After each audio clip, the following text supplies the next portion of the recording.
দিব্য আনন্দ চ্যানেলের সকল শ্রোতা দর্শক বন্ধুদের জানাই সুস্বাগতম।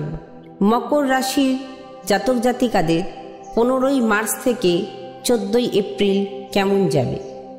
যদি কোনো ক্ষয়ক্ষতি হয়ে থাকে তাহলে সেই ক্ষতিপূরণের সময় এখন এসে গেছে। সামান্য শারীরিক সমস্যা থাকতে পারে। ব্যবসা ও কর্মে উন্নতি সুস্পষ্ট রূপে দেখা যাচ্ছে। কোনো ক্ষেত্রে বাধার মধ্যে দিয়ে ভাগ্যোন্নতি, কর্মে অসাধারণ সফলতা দেখা যাবে। প্রেমে সফলতা আসবে। অবিবাহিতদের শুভ বিবাহ যোগ দেখা যাচ্ছে। বৈবাহিক সম্পর্ক মোটের উপর শুভ। আর্থিক লাভ অবশ্যই হবে। শেয়ার মার্কেট বা যে কোনো ঝুঁকিপূর্ণ স্থানে বুঝে প্রয়োজনে বিশেষজ্ঞের পরামর্শ নিয়ে অর্থলগ্নি করুন। অবশ্যই অর্থপ্রাপ্তি হবে। বিশেষ কথা, ভ্রমণ, ভাই ভাতৃস্থানীয় থেকে কোনো সমস্যা আসতে পারে। হঠাৎ কোনো অশুভ সংবাদ আসতে পারে যা আপনাদের মানসিক চাপের বা দুঃখের কারণ হতে পারে।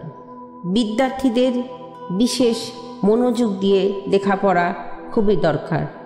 নিজেদেরকে এই সময় অলসতা থেকে বার করে আনুন, দেখবেন পজিটিভ রেজাল্ট পাবেন। এই সময় নিজেকে পজিটিভ রাখতে প্রতিদিন দই ও দুধ দিয়ে শিব অভিষেক করুন। প্রতি মঙ্গলবার হনুমানজি দর্শন করুন। মিষ্টি ও মেটে সিঁদুর নিয়ে হনুমানজিকে পূজা করুন। দেখবেন যে যৎসামান্য সমস্যা আসবে তা খুব দ্রুততার সাথে সমাধানের পথ খুঁজে পাবেন। গুরু ঠাকুর ও ঈশ্বরের আশীর্বাদে আপনাদের সকল মনস্কামনা ধীরে ধীরে পূর্ণ হতে থাক। আপনারা সুখ, শান্তি, সমৃদ্ধি, সুস্বাস্থ্যের অধিকারী হন। প্রগতির পথে হাসি মুখে এগিয়ে চলুন। নমস্কার।